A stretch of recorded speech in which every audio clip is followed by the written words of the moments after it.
কি সমস্যা তোমার?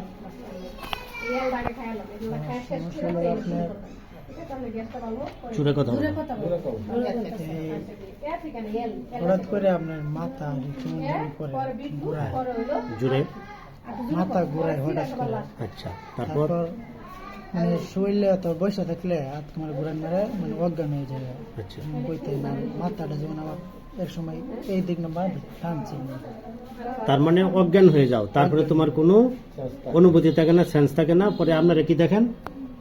আমরা দেখি হাত পা বললে চলে মুখ চোখ বেঁকা করে মুখ করে এমনি বেঁকা যায়। আচ্ছা, পরে চোখ উল্লে আমরা এই চোখের কিছুই না, ভিতরতে যে উল্লে চোখের এই মানে এইরকম দেখা যায়। পরে আমরা হাত পা টানতে তাই তেল পাও দিও বললে করে ইমে যাইব মুহাতে সাকা সাকা আপনার এই দুপুরে আগে বমিও করে, দুপুরের আগে হয়, পরে ঘুমাইব শরীরের জন্য নাই।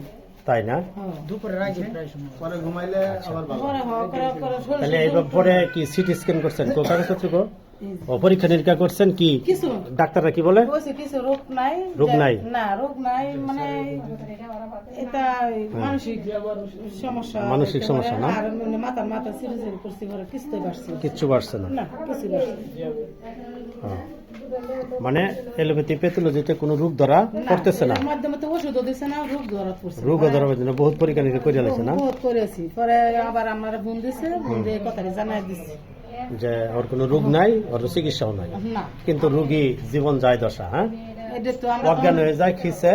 অনেক আচ্ছা, ঠিক আছে, পিকুলিয়ার ডিজিজ, এলোপ্যাথিতে চিকিৎসা নাই, এখন দেখা যায় আমার কাছে আসছেন, দেখে আমি কি করতে পারি। আর যেহেতু এরকম বহু খিচুনি রোগী ভালো হিসেবে দিয়ে আইছেন নাকি? খিচুনি রোগী আলহামদুলিল্লাহ, আমার নাতিনের থেকে তো আমি আরো 3-4 জন রোগ জ্ঞান দিয়ে পড়া হয়। এটা তো আইসে পরে ওই যে ব্রেন টিউমার যে অপারেশন করছে, হ্যাঁ, ওই রোগী এটা খেস তো আপনার এই প্রতিদিন 5-6 বার। রোগীরা হইছে পরে আমরা আমার তো জিগাইতাছে আমার পরে আমি চিকিৎসা দেওয়ার পরে এখন রোগী খেছে না, ভালো আছে না? পরে মেহরা চিকিৎসা করছে, এতে কইছে পঞ্চায়েত দিছে না আমার এখন, আমি তো আমরা তো মমি সিং গেছি যাও না কোনো মমি সিং, তখন আমরা রেনই চলে আমরা বাড়িতে আছে, পরে ডাইরেক্ট উঠে লই আইবো। ঠিক আছে। 12,000 বিজেপি দিয়ে দিই।